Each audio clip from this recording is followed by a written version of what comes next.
Hi, my name is Stephanie. I'm doing this presentation on Lorna Simpson, who is an African American woman born in 1960.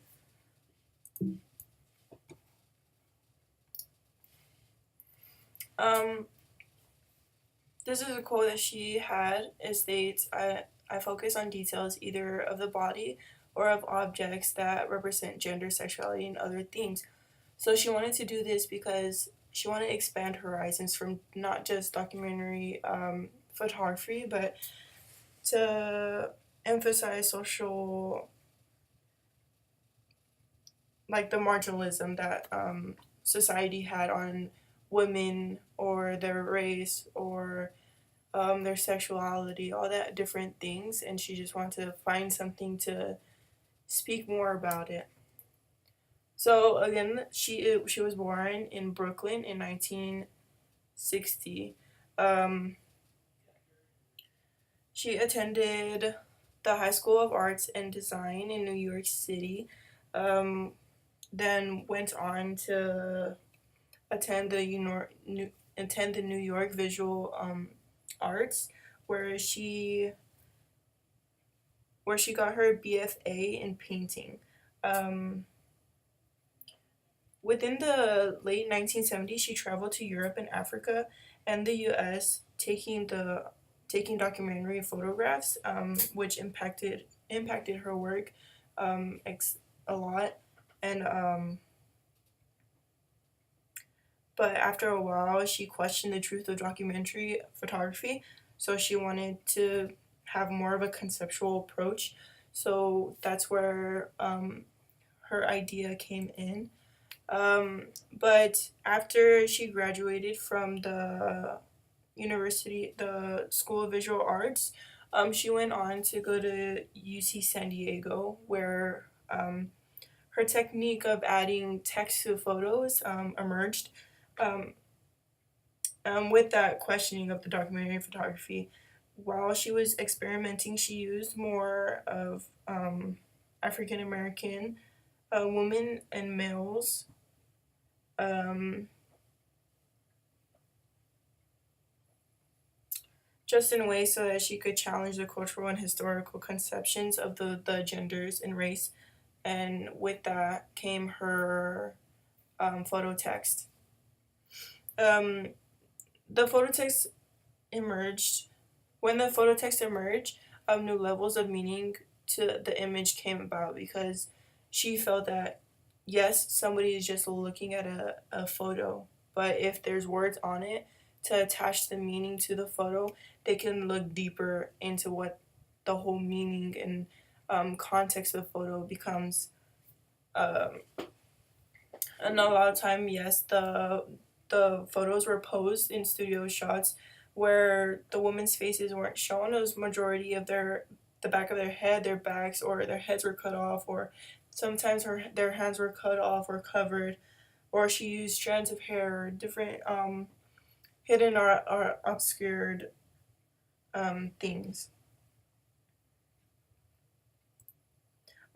She was well known for the large scale photographs and text work, but she also did some paintings and video and film work.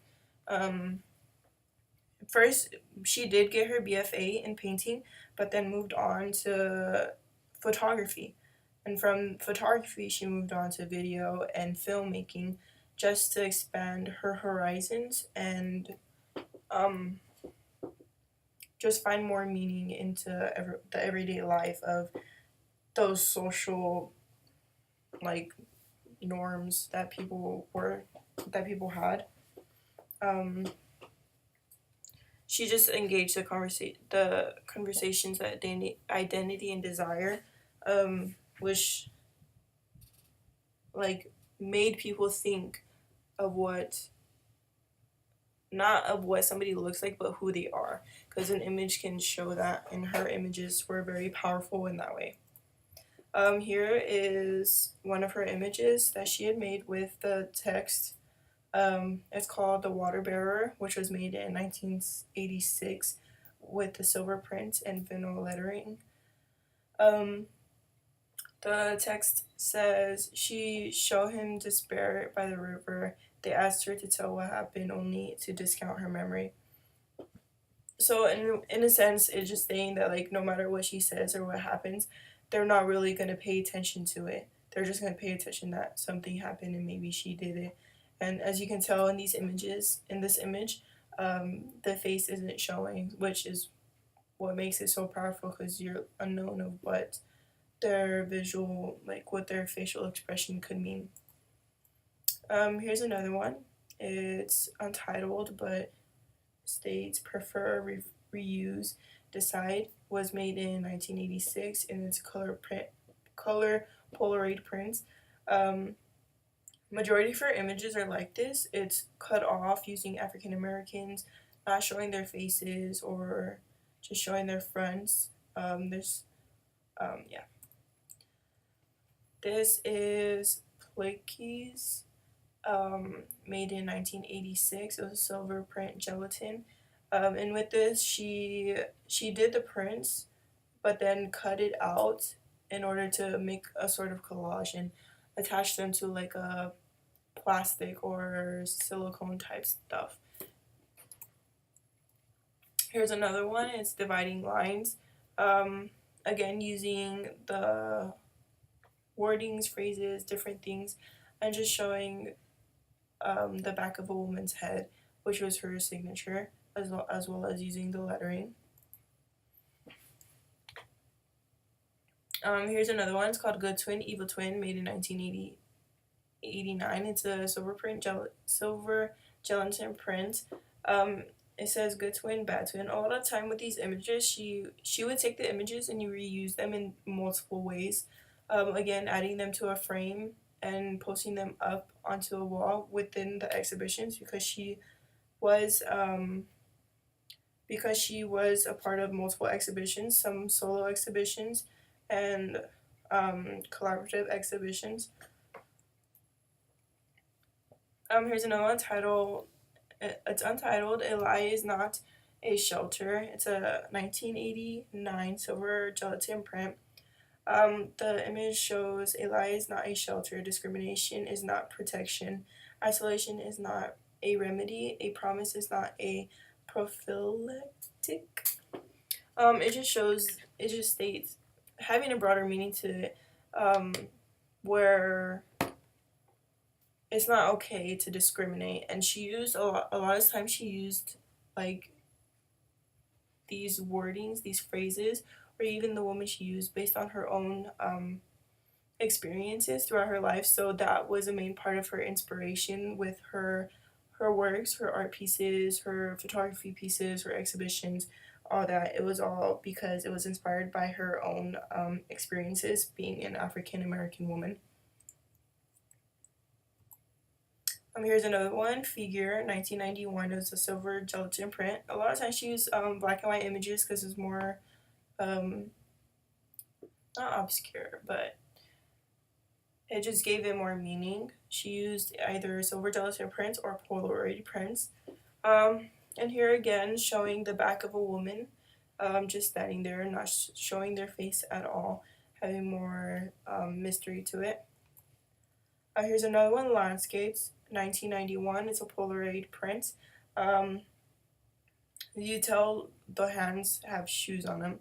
It's more of a meaning that a woman had to wear shoes, or society says that women have to be a certain way, but this is more of a political approach. A lot of her images were more of a political approach because of that marginalism in societies for towards black people, women, and also homosexual individuals. Here's another one called Lower Region. It states, in my opinion, this shows that a lot of times men just focus on certain areas of the woman, and that is why she used more of the lower half of the woman's weight of the woman's body, and the hands just give it more meaning to it because that's how women were supposed to be perceived. Here's Practical Joke, 1992. It's a Polaroid print. Um, just a pair of shoes in a box where what women have to do. This is She, 1992. It's a Polaroid print. Once again, she used this. She took multiple images and then just combined them into kind of like a panoramic, but not really. It's just framed and then set up in an exhibition to where they're side by side and it says female. Lorna Simpson, it's Flipside, 1991. It's a deadpan gelatin silver print.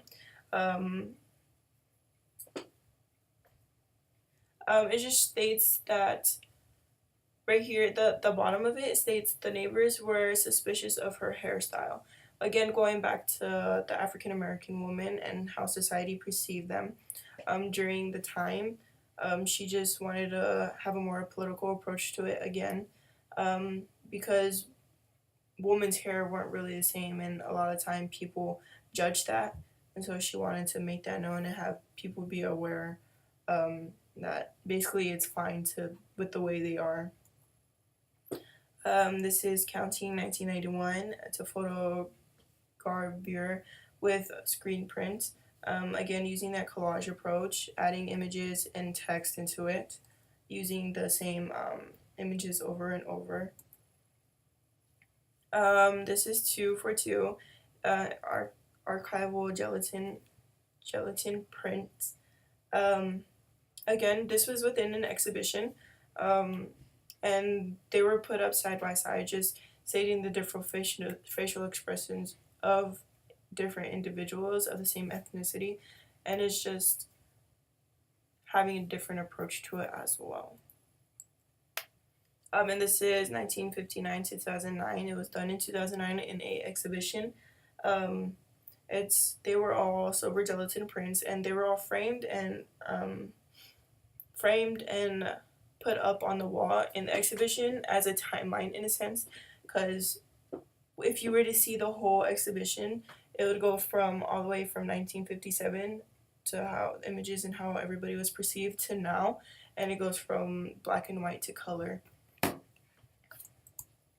A lot of significance is because she showcased gender, race, and identity in a different way that individuals didn't really think much about. Like they just thought about what society wants to think and not have a deeper meaning to who the individuals actually are and how they are as a person. And she wanted to be more direct and explore ideas and issues she felt strongly about, which was again those the experiences she went through as an African American woman. So she also wanted to guide other artists to expand and display and discipline their practices, just to not be so focused on certain aspects that you can expand your horizons and do other things to strengthen not only your images, but like others' images as like the meaning of it.